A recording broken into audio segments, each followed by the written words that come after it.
Acting Captain's Log, March 10th, 2016. So the second Civil War trailer just dropped. It's actually been a few months since we got anything about this movie. It comes out in May. We're almost there. We're almost to Batman vs. Superman. We're almost to Daredevil Season 2. And it seems like everyone's just fighting each other at this point. And so if you can't already tell, I think my button, my shirt, and my poster over there kind of make clear where all of my allegiances are in all of these fights. But out of everything that's coming out this year, the thing I'm most excited about is Civil War, because one, I love Winter Soldier. I think Winter Soldier is one of the best comic book films ever made, if not the best. It constantly battles Iron Man 3 and Age of Ultron for me. So it's a great movie. The Russo brothers are fantastic. When they were in charge of Community, it was one of the best TV shows on air. And Marcus and McFeely aren't writers I usually like, but they really get Captain America, which is surprising. You listen to interviews with them even when they're not working on movies, or even when they're not working on Marvel stuff, and they're kind of quintessential Captain America guys. They really get that character. They really understand what to do with him.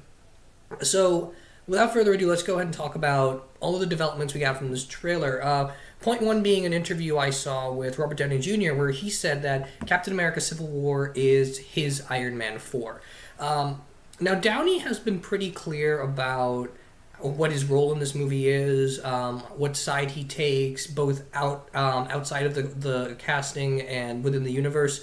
And he's very supportive of Iron Man's position. He even said that watching the movie, he agrees with Iron Man. And the way this movie was written, as far as I saw with Marcus and McFeely talking about it, is that it's Captain America's movie.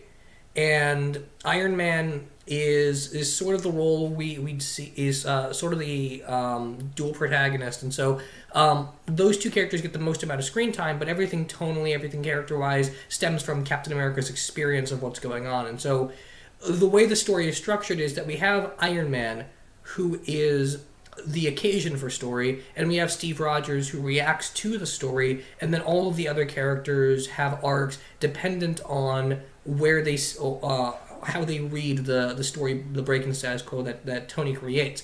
Obviously, Tony didn't create it exactly. It's more of Thunderbolt Ross's thing. It's more of the Sokovia Accords, but he sides with it, and he represents that side. And so Tony's arc in Iron Man 3 I thought was fantastic, and it's always been skeptical as to how much further you could keep going with that. I never saw Iron Man 3 as the end of that character. I just kind of saw it as the end of solo movies for him, at least. He seems more like a team player character after that, and that's kind of what we're doing with him. And I appreciate that. Iron Man's a character I like a lot, and the MCU, the whole Marvel Cinematic Universe, they didn't really do Iron Man justice, I don't think. I mean, they kind of did. I'll backtrack with that a little bit, because Iron Man 3 I love, and Age of Ultron I love, and Avengers I love. What they did is they made Robert Downey Jr. Iron Man. They didn't make Robert Downey Jr. Tony Stark. And that's fine. They made the character popular and everyone loves him, and that's fantastic, and he's great for the role. I love everything he's done with it. Even so, he's not really my Iron Man, and so not getting more solo Iron Man movies isn't really a big deal for me unless you keep hiring Shane Black to do them.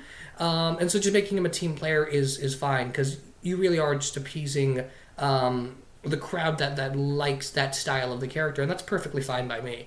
And so it's good that Tony's going to get most of the character work here, aside from Steve Rogers, that it's going to be a fair thing. That's the one thing about the comic that doesn't work, among many other things, is that it's not really a fair argument. It's not really a fair argument on either side. A lot of people want to jump and say that it makes Iron Man a straw man, and that's sort of true. My bigger issue with the comic is just that it makes everyone into an idiot, including Captain America and Iron Man. And so the fact that these actors and these characters have legitimate positions, and their positions dependent on how you construct the story, and so it all comes back to building a character arc for everyone before it's about just sensationalizing their combat, I think is really, really smart. The other thing is, the third title this movie could go by is Captain America 3, it's Iron Man 4, and people also want to lump in and say, why isn't it just Avengers 3? Now, that's a tougher criticism, and Marcus and McFeely have been pretty open about it. It's not Avengers 3 because Avengers movies have different tones. The whole Marvel Cinematic Universe has had this criticism lobbed at it of, when Tony's dealing with Aldrich Killian, why doesn't Thor show up? Or when Thor's dealing with Malekith, why doesn't Captain America show up? And I can understand people having that criticism. That doesn't bother me though, because it's Iron Man movie. It's Iron Man's movie. It's Thor's movie. It's Captain America's movie. It's the comic book trope that I don't really think needs any more explanation than that.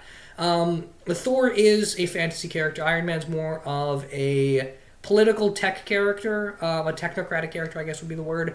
Captain America is more political stories. Avengers movies are more fantasy stories, more classic heroism tales. And so the tones for all the films are quite different. And the way Marcus and McFeely have talked about is that this is tonally Captain America's movie. So it's not to say that Captain America comes out as the good guy. Because even if you look at even if you look at Winter Soldier, Winter Soldier was very much about both sides of the argument, right? Like even if what was his name, Pierce, even if Pierce and Nick Fury ultimately turned out to be the bad guys of that movie, they had a point. You could still have a debate about that, and Civil War seems to be doing exactly the same thing. And even if it's focusing on Captain America, it's not trying to diminish Iron Man's position. The way William Hurt plays Thunderbolt Ross, where he looks tired, he looks worried about things, it's really, really exciting. I like that everyone's really kind of into this argument that it's an emotional thing. People have called it kind of the most serious of the Marvel movies, not in terms of like realism, but just on emotional impact. And I can see that watching the trailer. There's lots of moments here where I'm like, okay, in context, there's going to be some heartbreak, and I can already tell. The other thing is that I saw in the trailer, what I thought was really interesting, and what we've talked about is there's that quick moment in Age of Ultron where Wanda is whisked away by Vision, and that was sort of the end of it, and people just kind of ran with it because they have a relationship in the comics. And here there's a moment where Wanda's using her powers on Vision. It looks like he's dying. He's obviously not dying, but it looks like he's actually being hurt by it, and that makes perfect sense since her powers come from the stone inside of his head, and so they automatically have a more weird relationship. That's really cool. That's really exciting. I like that they're playing off that it's a more complicated universe now. And even if we don't answer the questions of their connection here, at least we're sort of addressing that they exist. And again, it's more about Tony's breaking status quo and how everyone reacts to it. And this is just being one of the many consequences of that since they're on opposite sides. The other thing is Panther versus Bucky, and then Bucky versus Steve. We saw some behind-the-scenes footage earlier where Steve was being attacked by Bucky, and in this trailer we see Panther pretty aggressively attacking Bucky. We saw the chase before in the first trailer, but here he's latching onto his motorcycle, pulling him down, and they're really brawling, which is really cool. The dominant rumor is that Bucky killed T'Challa's father, which I think is interesting. The writers and the Russos have talked about how Steve Rogers woke up after 70 years and did nothing, and that terrifies him. Bucky woke up after 70 years and found out he murdered a bunch of people, and so he doesn't know how to keep on moving. And just the fact that we constantly see Winter Soldier in motion, he's constantly running from something in these trailers, and they're talking about his character arc as him running away from this issue or trying to face it, I think is interesting. I can't wait to see how that motif plays out in the film, since visual storytelling with that character was handled so well in Civil War, where he didn't need to say much. He didn't really need to have like a bunch of speeches to get that he was a machine, that he was a Terminator. It all came through Sebastian Stan's performance. It all came through the acting and the directing of his motion. It doesn't look like they've lost that here. I don't know why Bucky would be attacking Steve, but it's interesting, and it looks like it's going to be more early on in the movie.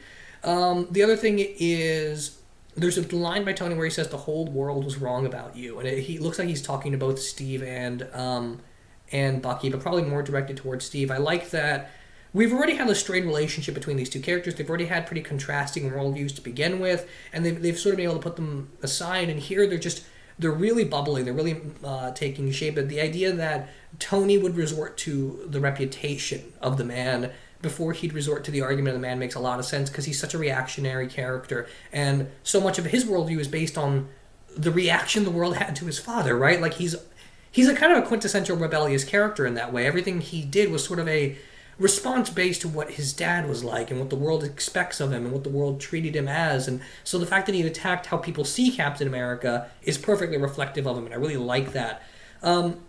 The one line I don't like, though, is when he says he just started a war. I think that's kind of cheesy, and it's also just a little cheesy that both sides would just run at each other. I don't know. I'm not really feeling that. But that's okay. We'll see how it works in context. It's just odd. Although, speaking of cheesy good, seeing Hawkeye fire an arrow with Ant-Man on top of it, That's pretty cool. That's really, really comic book. I love that. I love Ant-Man's new redesigned costume, by the way. Everyone knows I'm not a fan of that movie. I'm not a fan of that character. But the costume looks cool, and I like that they're going full-scale Avengers with that, just shooting him off an arrow. That's cool. There's some scenes with Crossbones here. I have a feeling that, because the way they've talked about it is that we have New York, we have Sokovia, we have Washington, D.C., and I have a feeling Crossbones is going to be the fourth instance that really makes this the Sokovia Accord necessary. It looks like he's attacking people in a very crowded place. Some of the leaked footage that came out months ago had him attacking people in a very crowded district, and the characters being worried about that. So I have a feeling Crossbones is going to be sort of the catalyst for a lot of this.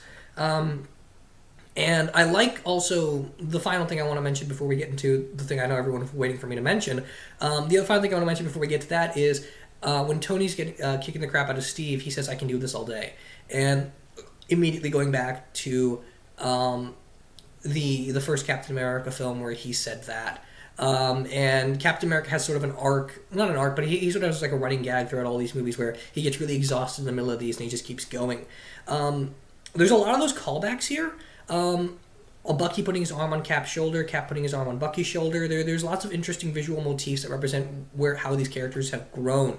I can already just see, out of just random shots, I can already see like the parallels they're trying to draw here, and the pull that they're having on previous films, and the fact that this film is so very clearly built on everything that came before it and is still shaping everything that's going to go forward.